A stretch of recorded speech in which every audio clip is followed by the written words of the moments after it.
Well, the Kenya National Commission on Human Rights, a government-funded organ, places the death toll from what it calls the post-election environment at 24, saying 17 have died in Nairobi, 2 in Homa Bay, 1 in Kisumu, 1 in Migori, and 2 in Siaya. The National Council of Churches of Kenya puts deaths directly related to the polls at 18. The Kenya Red Cross is yet to give its version as regards the deaths, but says 48 people have been injured. Well, 27 of those in Mathare, 9 in Kibera, and 12 in Migori.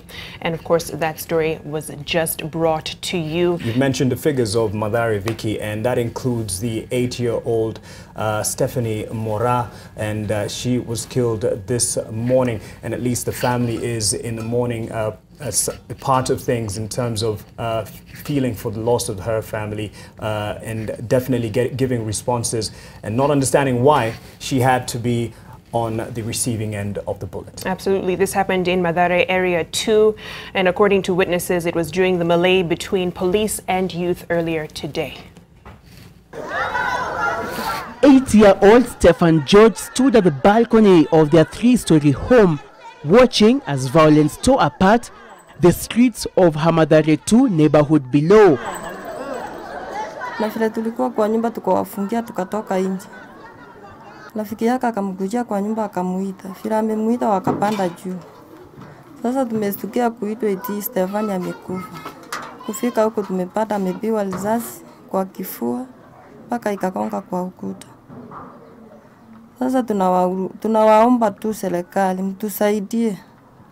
Hata tufanye nini Stephan kama ameenda.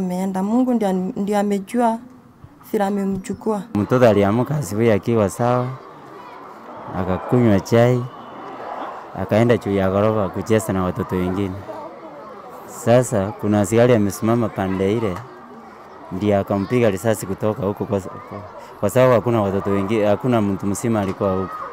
Ni kama alimpiga risasi kimakusudi.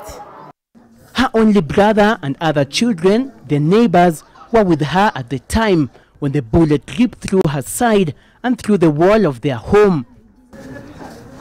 Relatives, tearful and inconsolable, gathered at their home as protests pitting police and youth protesting the outcome of the presidential election raged on outside.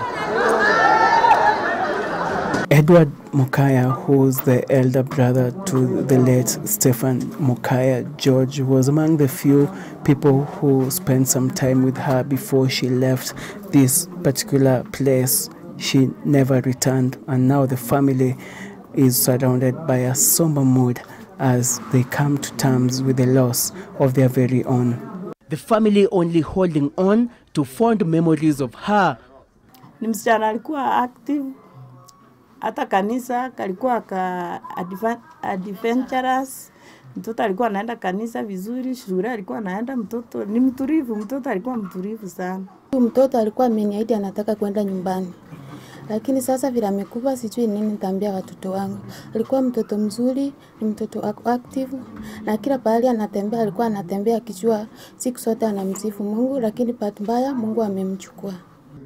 According to the family, she had a bright future full of promise. Na yeye ndiye alikuwa tegemeo kwa familia yangu kwa sababu yeye ndio msichana nilitoa nyumbani juzi kumleta hapa town kumpeleka shule.